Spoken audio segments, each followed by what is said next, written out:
Hello everyone, welcome to Study for Elvas. As you all know that we are preparing for Master Cadre Chemistry as well as Lecturer Cadre Chemistry. So आपको पता है कि हम hydrogen chapter कर रहे थे तो उसमें जो है हमने पार्ट 1 कंप्लीट कर लिया। आज जो है हम पार्ट 2 कंप्लीट करेंगे, ठीक है। इसके साथ जो है आपका चैप्टर फिनिश हो जाएगा। सो टॉपिक हमारा है जो डाई हाइड्रोजन होता है मीन्स H2, उसकी क्या क्या फिजिकल प्रॉपर्टीज़ होती हैं। फर्स्ट फिजिकल प्रॉपर्टी होती है कि वो कलरलेस होता है, ऑर्डरलेस होता है, tasteless, combustible and insoluble in water. तो ये उसकी फिजिकल प्रॉपर्टीज़ होती हैं। और नेक्स्ट है कि केमिकल प्रॉपर्टीज़ क्या होती हैं डाई हाइड्रोजन की। सबसे पहली है कि अगर हम डाई हाइड्रोजन को हैलोजन्स के साथ रिएक्ट करवाएंगे तो वहाँ पे हमें क्या मिलेगा, डैट इज़ हाइड्रोजन हैलाइड्स मिलेंगे। Very simple. तो यहाँ पे सिंपल सी रिएक्शन है कि यहाँ पे क्लोरीन आप यूज़ कर सकते हो, ब्रोमीन यूज़ कर सकते हो, लेकिन अगर आप फ्लोरीन के साथ रिएक्शन करवाओगे तो आपको जो रिएक्शन है वो डार्क में ही करवानी होगी। और अगर आयोडीन के साथ रिएक्शन करवाओगे तो आपको उसमें कैटलिस्ट जो है ऐड करना होगा। ये कुछ कंडीशंस हैं इनकी। नेक्स्ट है रिएक्शन विद ऑक्सीजन। अगर H2 को ऑक्सीजन के साथ रिएक्ट करवाएंगे तो वाटर की फॉर्मेशन होती है, ये तो हमें पता ही है, ठीक है। सो इस रिएक्शन को हम कौन सी रिएक्शन कहते हैं, this is exothermic reaction. Next है कि अगर डाई नाइट्रोजन के साथ H2 को रिएक्ट करवाएं तो यहाँ पे हमने टेम्परेचर कितना रखा, ये हैबर्स प्रोसेस है, ये भी आपने काफ़ी बार स्टडी किया होगा, ठीक है। हैबर्स प्रोसेस जो है वो भी H2 की ही केमिकल प्रॉपर्टी में आएगा। H2 plus N2 gives ammonia, NH3 देगा हमें कितने टेम्परेचर पे, 673 केल्विन। प्रेशर जो है 200 होगा एंड आयरन की प्रेजेंस में, ओके। सो नेक्स्ट है हमारे पास रिएक्शन विद मेटल्स। तो मेटल्स के साथ रिएक्ट होके जो हाइड्रोजन है वो हाइड्राइड बन जाता है। कैसे, सोडियम लिया प्लस H लिया और दोनों को हमने ऐड किया और यहाँ पे हमारे पास सोडियम हाइड्राइड की फॉर्मेशन हुई। नेक्स्ट है कि रिएक्शन विद मेटल ऑक्साइड्स। जो यहाँ पे H है, यहाँ पे जब हम मेटल ऑक्साइड्स के साथ इसकी रिएक्शन करवाएंगे तो ये एक तरह से रिड्यूसिंग एजेंट का काम करेगा। यहाँ से एल्यूमिनियम को ऑक्सीजन से अलग करने का काम कौन करेगा, हाइड्रोजन। तो यहाँ पे रिड्यूसिंग एजेंट की तरह एक्ट करेगा। तो हाइड्रोजन को जब आपने एल्यूमिनियम ऑक्साइड के साथ रिएक्ट करवाया तो यहाँ पे देखो एल्यूमिनियम प्लस H2O आपके पास फॉर्मेशन होगी रिएक्शन की। लेकिन आपको बात लर्न करनी है कि जो आपने यहाँ पे ऑक्साइड्स लेनी है, ठीक है, ऑक्साइड्स लेनी है मेटल्स की, वो आयरन से कम रिएक्टिव एक्टिव होनी चाहिए। रिएक्टिविटी और एक्टिविटी सीरीज आपने स्टडी की होगी तो वो उससे कम होनी चाहिए, ठीक है। जैसे आप कॉपर की ले सकते हो यहाँ पे ऑक्साइड, जिंक की, लेड की, ओके। नेक्स्ट है कि अगर आप ऑर्गेनिक कंपाउंड्स के साथ रिएक्शन करवाओगे तो क्या रिजल्ट्स हमें मिलेंगे। सबसे पहले है हाइड्रोजन ऑफ ऑयल्स। तो यहाँ पे हाइड्रोजिनेशन ऑफ ऑयल्स, देखो ऑयल से आप फैट बना सकते हो, किसको यूज़ करके, हाइड्रोजन को, ठीक है। मीन्स यहाँ पे ऑयल है, आप घी बना सकते हो। तो वेजिटेबल ऑयल है आपके पास, हाइड्रोजन आपने ऐड की है तो निकल जो कैटालिस्ट यूज़ किया गया है तो वेजिटेबल फैट जो है वो बन जाएगा। तो ये इसकी रिएक्शन होती है ऑर्गेनिक कंपाउंड के साथ। और एक और रिएक्शन होती है जिसे हम कहते हैं हाइड्रोफॉर्माइलेशन ऑफ ओलेफिन्स। यहाँ पे हाइड्रो का मीनिंग है हम हाइड्रोजन को ऐड करेंगे, फॉर्माइलेशन का मीनिंग है हम फॉर्माइल ग्रुप को भी ऐड करेंगे, मींस एल्डेहाइड ग्रुप को ऐड करेंगे। ओलेफिन्स का मतलब है एल्कीन्स, एल्कीन्स होता है इसका मतलब, ठीक है। तो यहाँ पे हम देखते हैं कि रिएक्शन कैसे हमें मिलेगी। ये रही, पहले तो हमें ये रिएक्शन बहुत इंपॉर्टेंट है। सबसे पहले तो जब इसको हम ऐड करते हैं फर्स्ट जो है हमें एल्डेहाइड मिलता है और फिर जो है फर्दर रिडक्शन होती है एल्डेहाइड की और देन हमें अल्कोहल्स मिलता है, ठीक है। तो अल्कोहल्स की फॉर्मेशन हमें होगी। यहाँ पे आप देख रहे हो यहाँ पे H2 प्लस CO, मैंने आपको लास्ट वीडियो में बताया था कि इसको सिन गैस भी कहा जाता है और वाटर गैस भी कहा जाता है, कंबाइन फॉर्म अगर हम H2 प्लस CO की बात करें। यहाँ पे हमने क्या किया है, देखो एक हमने एल्कीन भी लिया और एक हमने क्या लिया, दैट इज़ H2 प्लस एक हमने क्या लिया, CO। तो जब ये ऐड हुआ तो जो डबल बॉन्ड है वो आपको ब्रेक करना है। ब्रेक करके जो है एक H उसके साथ लगाना है और जो बाकी HCO जिसके ऊपर टिक लगा हुआ है वो आपने दूसरे कार्बन के साथ अटैच करना, डबल बॉन्ड सिंगल में कन्वर्ट हो जाएगा तो आपके पास एल्डेहाइड बन गया। एल्डेहाइड की आपने फिर से जो है रिडक्शन करनी है क्योंकि जब H2 ऐड होता है तो वो रिडक्शन का ही काम करता है, ओके। तो यहाँ पे H2 ऐड किया, रिडक्शन हुई तो आपके पास देखो क्या बन गया, दैट इज़ अल्कोहल, ठीक है। तो याद रखना कि जो अगर H2 ऐड करते हैं रिडक्शन होती है तो अल्कोहल की फॉर्मेशन होती है, ओके। अगर हम डाईहाइड्रोजन के यूजेस की बात करें तो कहाँ पे यूज़ किया जाता है इसे, अभी हमने स्टडी किया कि अगर वेजिटेबल ऑयल की हम हाइड्रोजनेशन कर दें तो वहाँ से हमें दैट इज़ वनस्पति फैट मिलता है, ओके। और अमोनिया की सिंथेसिस की थी हमने, वहाँ पे यूज़ होता है। अमोनिया से फिर हम निट्रिक एसिड बना सकते हैं, फर्टिलाइज़र्स बना सकते हैं लाइक यूरिया। और फिर ये यूज़ होता है ऑर्गेनिक केमिकल्स जितने भी होते हैं, ठीक है, उनको मैन्युफैक्चर करता है, जैसे कि मिथेनॉल हो गया। और HCl जो है उसकी मैन्युफैक्चरिंग में हेल्प करता है। ओके। और जितने भी मेटल हाइड्राइड्स हैं उनकी फॉर्मेशन में, उनकी मैन्युफैक्चरिंग में हेल्प करता है। नेक्स्ट है कि जो हाइड्रोजन है, मीन्स डाई हाइड्रोजन, तो यहाँ पे एज अ फ्यूल भी यूज़ किया जाता है, लेकिन वो हाइड्रोजन जो होता है वो लिक्विड हाइड्रोजन होता है, आपको लर्न करना है। लिक्विड हाइड्रोजन जो है उसको मिक्स किया जाता है लिक्विड ऑक्सीजन के साथ, देन उसे हम रॉकेट फ्यूल की तरह यूज़ करते हैं स्पेस रिसर्च में। फ्यूल सेल्स जो होते हैं वहाँ पे भी डाई हाइड्रोजन को यूज़ किया जाता है इन फ्यूल सेल्स, ताकि जो है इलेक्ट्रिकल एनर्जी को जनरेट किया जा सके। मेटलर्जी प्रोसेस, जो भी हमने मेटलर्जी स्टडी की थी, ठीक है, चैप्टर, वहाँ पे भी जो है मेटल ऑक्साइड्स होते हैं, जो हमें ओर्स मिलती है, अगर उनके उनके पास मेटल ऑक्साइड होता है तो ऑक्साइड को रिमूव करने के लिए हमने अभी स्टडी किया था ना कि ये एक तरह रिड्यूसिंग एजेंट का काम करता है। तो वही काम है, अगर ऑक्साइड को हटाना है तो मेटलर्जी में भी क्या होगा, यूज़ होगा। नेक्स्ट है जो वाटर को स्टडी करना है हमें, ठीक है, इसको स्टडी करना है वाटर को। तो यहाँ पे जो है वाटर की बात करें तो ह्यूमन बॉडी में 60% जो है वाटर होता है। और उसके बाद बात करें, it's a crucial component for the survival of all life forms. ये तो आपको पता ही है, ठीक है, कि ये तो एक क्रूशियल कंपोनेंट भी है। और ये इट इज़ अ सॉल्वेंट, तो एक सॉल्वेंट की तरह भी एक्ट करता है। और जो हाइड्रोजन बॉन्डिंग होती है, ठीक है, वाटर मॉलिक्यूल्स में हाइड्रोजन बॉन्डिंग रहती है। तो यहाँ पे आप देख रहे हो हाइड्रोजन के 3 मॉलिक्यूल्स मैंने दिखाए हैं, उनमें हाइड्रोजन बॉन्डिंग भी शो की हुई है। तो अगर हम बात करें अब physical properties, water topic start हो चुका है, तो उसकी फिजिकल प्रॉपर्टीज़ हैं यहाँ पे वाटर की। ओके। तो यहाँ पे इसकी फ़िज़िकल प्रॉपर्टी फर्स्ट है कि जो इसका फ्रीजिंग होता है वो हाई होता है, और बॉइलिंग पॉइंट हाई होता है, heat of fusion high, high heat of vaporization, high specific heat रहती है इसकी, high thermal conductivity, high surface tension, high dipole moment and dielectric constant. तो ये तो लर्न जो है आपको डायरेक्टली लर्न करना है कि जो सभी जो इसके फिजिकल प्रॉपर्टीज़ हैं वो हाई रहती हैं, ठीक है, सभी के साथ जो है हाई लगा हुआ है तो हाई रहेंगी ये सभी। नेक्स्ट है यूनिवर्सल सॉल्वेंट की तरह एक्ट करता है वाटर। जितने भी आयनिक कंपाउंड्स हैं या फिर कोवलेंट कंपाउंड्स हैं, जैसे अल्कोहल हो गया, कार्बोहाइड्रेट्स हो गया, वो वाटर में डिज़ोल्व कर जाते हैं, ठीक है। तो एक यूनिवर्सल सॉल्वेंट इसे कहा जाता है, और एक एक्सीलेंट सॉल्वेंट भी इसे कहा जाता है for the transportation of ions और molecules required for plant and animal metabolism, ठीक है। तो ये बात आपको लर्न करनी है कि एक यूनिवर्सल सॉल्वेंट भी है। और नेक्स्ट है स्ट्रक्चर ऑफ वाटर, देखो दिस इज़ वेरी इंपॉर्टेंट। तो यहाँ पे स्ट्रक्चर ऑफ वाटर हम दो स्टेट्स की बात करेंगे। गैशियस स्टेट में जो इसकी शेप रहती है वो बेंट शेप होती है, जैसे आप देख रहे हो यहाँ पे। ओके।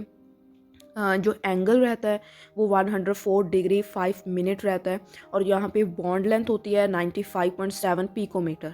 तो ये वैल्यूज़ आपको लर्न करनी है, ठीक है। और लिक्विड स्टेट की बात करें तो लिक्विड स्टेट में जो है वाटर जो है exist as associated molecules, means अगर हम गैशियस स्टेट की बात करें तो वहाँ पे तो वाटर जो है सिंगल एग्जिस्ट करेगा, लेकिन लिक्विड स्टेट में हाइड्रोजन के मॉलिक्यूल्स हाइड्रोजन बॉन्डिंग बना के रहते हैं, तो वहाँ पे हम एसोसिएटेड मॉलिक्यूल्स कहेंगे। ओके। नेक्स्ट है स्ट्रक्चर ऑफ आइस की बात करते हैं। आइस जो है ये भी एक 3D स्ट्रक्चर होती है, ठीक है, 3D हाइड्रोजन बॉन्डेड स्ट्रक्चर कह सकते हैं इसको आप। इसमें जो each and every oxygen atom होगा वो सराउंडेड रहता है tetrahedrally by other oxygen atoms at a distance of 276 picometer. तो टेट्राहेड्रली जो कोई भी ऑक्सीजन है उसके surrounding 4 oxygen atoms are there. And this point is very important कि जो डेंसिटी होती है आइस की वो कम होती है, ठीक है, लेस होती है वाटर के कंपैरिजन में, क्योंकि वाटर की स्ट्रक्चर और उसकी स्ट्रक्चर में फ़र्क है। आइस की स्ट्रक्चर में जो है जब टेट्राहेड्रल बनता है तो उसमें वेकेंट स्पेस रह जाती है, ठीक है, उसके मॉलिक्यूल्स में वेकेंट स्पेस होती है, जिसकी वजह से उसकी डेंसिटी कम हो जाती है। दैट्स वाई जो आइस होती है वो फ्लोट करती है वाटर के ऊपर। क्लियर। नेक्स्ट देखो केमिकल प्रॉपर्टीज़ जो हैं वाटर की, बताओ केमिकल प्रॉपर्टीज़ क्या क्या होंगी यहाँ पे। सबसे पहले है एम्फोटेरिक नेचर होता है इसका, और सेकंड है रिडॉक्स रिएक्शन इन्वॉल्विंग वाटर, ये स्टडी करेंगे। हाइड्रोलिसिस रिएक्शंस हो करवाता है वाटर, ठीक है, वो भी स्टडी करेंगे। और ये हाइड्रेट्स की फॉर्मेशन करता है, वो भी स्टडी करेंगे। तो 4 क्या है, 4 इंपॉर्टेंट रिएक्शंस है वाटर की। सबसे पहले इसका नेचर एम्फोटेरिक होता है, दूसरा जो है रिडॉक्स रिएक्शंस करवाता है, थर्ड होता है हाइड्रोलिसिस रिएक्शन करवाता है, और हाइड्रेट की फॉर्मेशन करता है। सबसे पहले हम एम्फोटेरिक नेचर देखते हैं, यहाँ पे इसका क्या मीनिंग होता है। देखो जो वाटर है, एम्फोटेरिक मीन्स एक वाटर जो है वो एसिड की तरह भी एक्ट कर सकता है और एक वाटर जो है वो बेस की तरह भी एक्ट कर सकता है। जो फर्स्ट टू रिएक्शंस आप देख रहे हो इसमें फर्स्ट रिएक्शन में H2O एसिड की तरह बिहेव कर रहा है और सेकंड में जो है H2O बेस की तरह बिहेव कर रहा है। ओके, तो यहाँ पे ये रिएक्शन हुई है, दैट्स वाई इसे हम एम्फोटेरिक नेचर कह सकते हैं। और जो थर्ड रिएक्शन है उसमें ऑटो प्रोटोलिसिस हो रही है। ये मैंने आपको इक्विलिब्रियम चैप्टर में भी करवाया था, ठीक है। ऑटो प्रोटोलिसिस करवाई थी मैंने जब वाटर का हम इक्विलिब्रियम कांस्टेंट फाइंड कर रहे थे। वहाँ पे उसका क्या हो रहा था, दैट इज सेल्फ आयनाइजेशन होती है इसकी। तो ये ऑटो प्रोटोलिसिस रिएक्शन करवाता है अपने आप की, जैसे वाटर वाटर के साथ ही रिएक्ट होता है तो वहाँ पे आपके पास ये प्रोडक्ट्स मिल जाते हैं। क्लियर। सो नेक्स्ट है आपके पास second, redox reactions involving water. तो यहाँ पे देखो, with electropositive metals in this reaction water is easily reduced to dihydrogen by highly electropositive metal. Redox reactions में क्या होगा, यहाँ पे सबसे पहले हमने क्या करना है, वाटर को इलेक्ट्रोपॉजिटिव मेटल के साथ रिएक्ट करवाना है और फिर देखना है कि हमारे पास किसकी जो है फॉर्मेशन होती है। यहाँ पे जब हम वाटर को इलेक्ट्रोपॉजिटिव मेटल के साथ रिएक्ट करवाएंगे, सबसे पहले तो इसमें से हमें H2 मिलेगा, ठीक है, और हाइड्रोक्साइड्स की फॉर्मेशन होगी। क्लियर। तो नेक्स्ट है हमारे पास फोटोसिंथेसिस। फोटोसिंथेसिस में क्या होता है, CO2 के साथ वाटर रिएक्ट होता है और हमें जो है ग्लूकोज C6H12O6 देगा प्लस 6H2O देगा प्लस ऑक्सीजन जो है वो भी हमें यहाँ पे मिलेगी। तो ये यहाँ पे फोटोसिंथेसिस में हमें O2 मिलेगा और जो ऊपर जो रिएक्शन उसमें हमें H2 मिलेगा। और फ्लोरीन के साथ अगर इसकी रिएक्शन करवाएं तो हमें क्या मिलेगा, H positive plus 4F negative plus O2। Mainly हमें यहाँ पे भी क्या मिलेगा, ऑक्सीजन O2 मिलेगा, ठीक है। नेक्स्ट है हाइड्रोलिसिस रिएक्शन। आपने स्टडी किया है, जितनी भी ऑर्गेनिक केमिस्ट्री थी वहाँ पे हम हाइड्रोलिसिस करवाते थे, ठीक है, कंपाउंड्स की। तो वहाँ पे क्या होता था, हाइड्रोलिसिस होती किसकी प्रेजेंस में, वाटर। तो यहाँ पे फिर इसकी रिएक्शन जो है, इसका नेम आ जाएगा यहाँ पे हाइड्रोलिसिस रिएक्शन। तो जितने भी कोवलेंट और आयनिक कंपाउंड्स हैं वो सभी हमने हाइड्रोलाइज किए थे वाटर के साथ। जैसे यहाँ पे इन्होंने एग्जांपल दी हुई है कि अगर हम P4O10 को रिएक्ट करवाएं वाटर के साथ, उसकी हाइड्रोलिसिस करें तो हमें फॉस्फोरिक एसिड मिलेगा। अगर सिलिकॉन क्लोराइड की हाइड्रोलिसिस करें तो हमें सिलिकॉन ऑक्साइड मिल जाएगा। अगर M3 नेगेटिव की करें तो हमें अमोनिया मिल जाएगा, ठीक है। और अगर हम कैल्शियम ऑक्साइड की करें, this is important, calcium oxide की हाइड्रोलिसिस करें तो हमें कैल्शियम हाइड्रोक्साइड मिल जाएगा। और कैल्शियम कार्बाइड की करें तो हमें कैल्शियम हाइड्राइड मिल जाएगा। नेक्स्ट है हमारे पास मैग्नीशियम नाइट्राइड की हाइड्रोलिसिस करें तो हमें मैग्नीशियम हाइड्रोक्साइड जो है वो मिलेगा। नेक्स्ट इज़ इसकी जो ये हेल्प करता है हाइड्रेट्स बनाने में। हाइड्रेट्स का मीनिंग क्या हुआ यहाँ पे कि हाइड्रेट्स कैसे बनते हैं। देखो, एक तो हमारे पास कोऑर्डिनेटेड वाटर होता है जो कि हमने कोऑर्डिनेशन चैप्टर में स्टडी कर लिया ऑलरेडी। एक होता है इंटरस्टिशियल वाटर। कोऑर्डिनेटेड में जो है, ठीक है, जो यहाँ पे आप कंपाउंड देख रहे हो, वाटर जो है वो मेटल के साथ कोऑर्डिनेट बॉन्ड बना के रहेगा, ठीक है। इंटरस्टिशियल वाटर में देख रहे हो आप यहाँ पे H2O, यहाँ पे इंटरस्टिशियली जो है बेरियम क्लोराइड के साथ इंटरस्टिशियली जो है अटैच्ड है बेरियम क्लोराइड के साथ। ओके, नेक्स्ट है हाइड्रोजन बॉन्डेड वाटर। तो यहाँ पे क्या हो रहा है, देखो वाटर जो है वो कॉम्प्लेक्स के इनसाइड भी है और आउटसाइड भी है, ठीक है, H2O। तो जब ये प्रोसेस हो कि अगर H2O यहाँ पे कॉम्प्लेक्स के अंदर भी है और बाहर भी, तो इसे हम हाइड्रोजन बॉन्डेड वाटर कहते हैं। ओके, तो ये हाइड्रेट्स हैं, वाटर किन किन फॉर्म्स में एग्जिस्ट करता है। ओके, तो नेक्स्ट है हमारे पास topic that is heavy water. This is also very important. तो सबसे पहले आपको फॉर्मूला पता होना चाहिए कि जो हैवी वाटर का फॉर्मूला होता है उसका, जब आप H को ड्यूटेरियम के साथ रिप्लेस करते हो तो बस वो हैवी वाटर बन जाता है, ठीक है, D2O।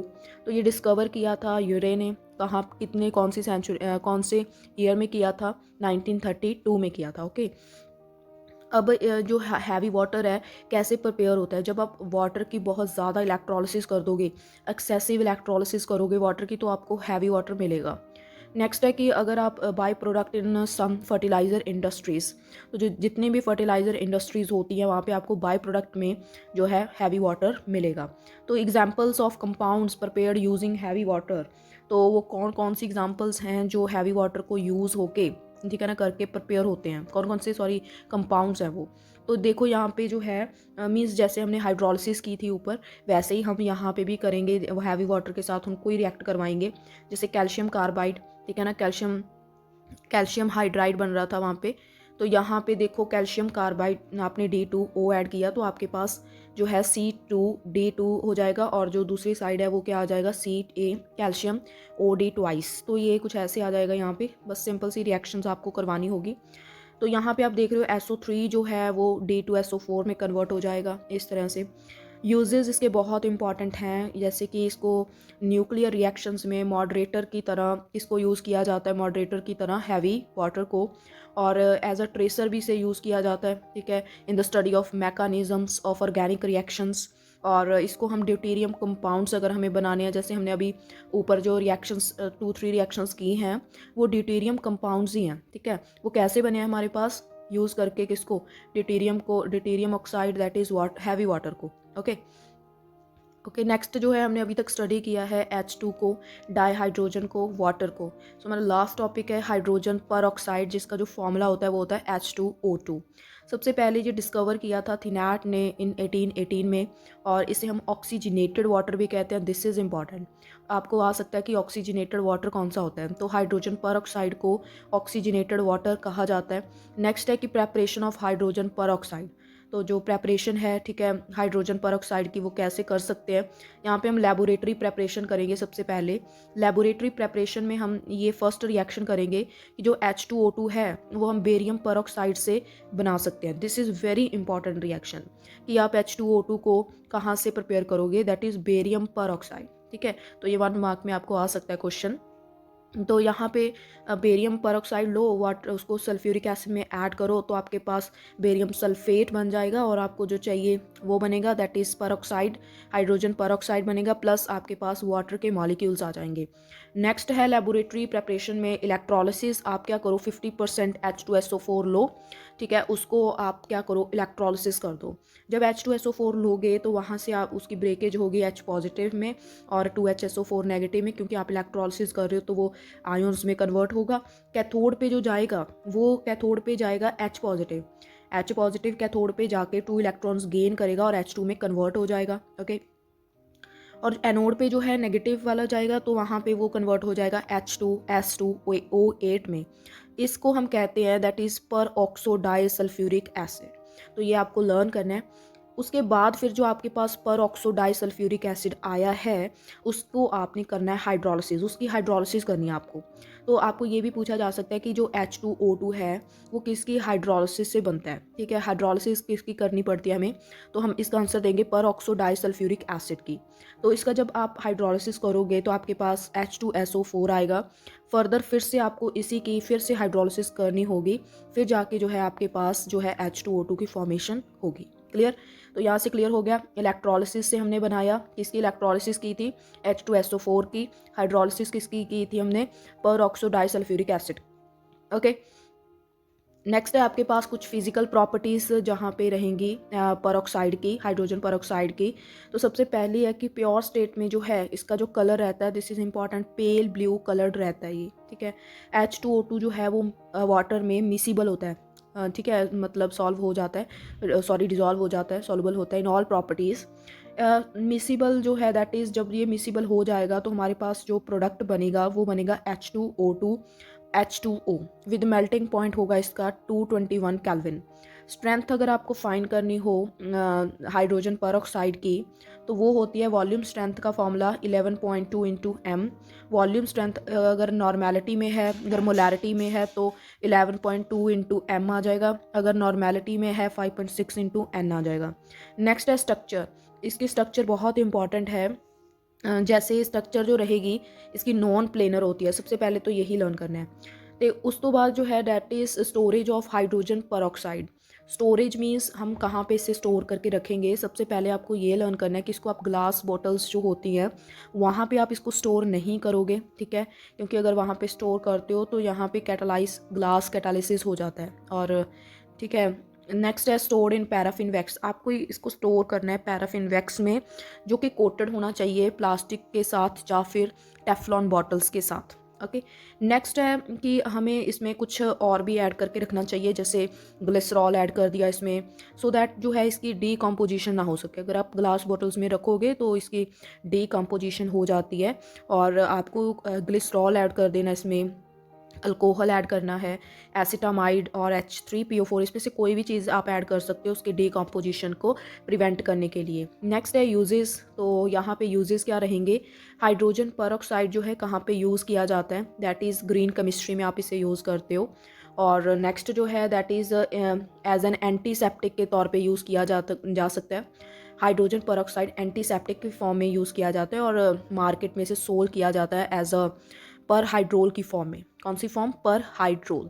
तो इसको हम हेयर ब्लीच में भी यूज़ करते हैं और ये एक माइल्ड डिसइंफेक्टेंट होता है और यूज़ किया जाता है केमिकल्स को मैन्युफैक्चर करने के लिए। कौन कौन से chemical, sodium, that is sodium perborate and sodium carbonate, ठीक है, पर कार्बोनेट। तो ये केमिकल्स जो होते हैं इनके काफ़ी ज़्यादा जो कह सकते हैं ग्रेड डिटर्जेंट्स होते हैं, हाई ग्रेड डिटर्जेंट्स होते हैं ये। क्लियर। सो नेक्स्ट जो है इंडस्ट्रीज़ में यूज़ करते हैं इसको हम, in industries as a bleaching agent की तरह, जैसे टेक्सटाइल इंडस्ट्री में paper, pulp, oil, fat, leather. और हम प्रिपेयर करते हैं हाइड्रोक्विनिन, टार्टरिक एसिड, फार्माक्यूटिकल्स, ठीक है, उनकी सिंथेसिस में H2O2 को यूज़ किया जाता है। तो आपको पता चल गया ना कि H2O2 कहाँ कहाँ पे यूज़ किया जाता है डेली लाइफ में, तो ये आपको पता होना चाहिए भी था। नेक्स्ट है कि नोट क्या है यहाँ पे, जो H2O2 है वो Cl2 को रिड्यूस कर देता है HCl में, ठीक है। Cl2 को जब रिड्यूस करता है HCl में तो इसे हम कहते हैं एंटी क्लोर। तो ये मीन्स H2O2 प्लस Cl2 जो है that is, this is antichlor. Okay, तो मीन्स इसको हम एक तरह ब्लीचिंग एजेंट भी कहते हैं यहाँ पे। और इट फॉर्म्स ग्लाइकोल्स, तो ये ग्लाइकोल्स भी बनाता है एल्कीन्स के साथ। देखो यहाँ पे एल्कीन लिया आपने कोई भी, H2O2 ऐड किया उसमें और यहाँ पे आपको उसने इथाइलिन ग्लाइकोल दे दिया।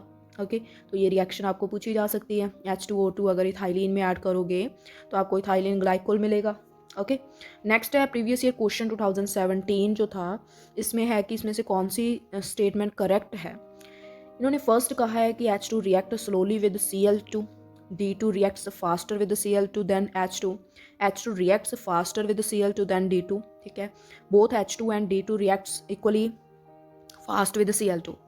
तो यहाँ पे जो आंसर है वो C है, H2 जो है reacts fastly with Cl2 than D2। Okay, H2 ही फास्ट रिएक्ट करता है Cl के साथ और D2 नहीं करता। ओके, ये आपको लर्न कर लेना है, ठीक है। So this is all about the hydrogen chapter. And अगर आपको वीडियो अच्छी लगी है तो वीडियो को लाइक कीजिए, कमेंट कीजिए, चैनल को सब्सक्राइब कर लीजिए सो दैट नोटिफिकेशंस जो हैं आपको मिलती रहे टाइम टू टाइम, ठीक है। अभी जो है हाइड्रोजन के आपको MCQs की वीडियो जो है वो भी अपलोड होगी, ओनली MCQs रहेंगे वहाँ पे हाइड्रोजन चैप्टर के। ओके, तो क्योंकि इसमें से प्रीवियस ईयर में यही क्वेश्चन मुझे मिला था, लेकिन हो सकता है इस बार आ जाए फिर से, हमें एक बार जो है इसके MCQs की प्रैक्टिस कर लेनी चाहिए, ठीक है। सो वो वीडियो भी अपलोड हो जाएगी जल्दी से जल्दी। तो ये वीडियोस जो अभी आ रही हैं, ठीक है, ये सभी प्राइवेट वीडियोस हैं। ओके, तो आपके पास जैसे सुबह जो है वीडियो अपलोड हो जाती है तो आपके पास मीन्स शाम के 5-6 बजे तक का वक्त होता है, तो आप वहाँ तक देख सकते हो, ठीक है, उतने टाइम में आप देख सकते हो वीडियो को। सो वीडियो प्राइवेट रहेगी, शाम के बाद आपको वीडियो जो है वो डिसअपियर हो जाएगी, उसके बाद नहीं मिलेगी आपको वीडियो। सो आप उससे पहले पहले प्लीज़ देख लीजिए सो दैट जो है आपको भी गेन हो जाएगा। ओके, अपने में से आप 7-8 आवर्स में अपना टाइम निकाल के वीडियो को देखिए, क्योंकि आपका जो मेन फोकस है वो स्टडी ही है और आपको एग्ज़ाम जो है क्लियर करना है, ठीक है। 7 आवर्स में से 1 आवर निकालना कोई बड़ी बात नहीं होती। Okay, so thank you for watching, thank you lot.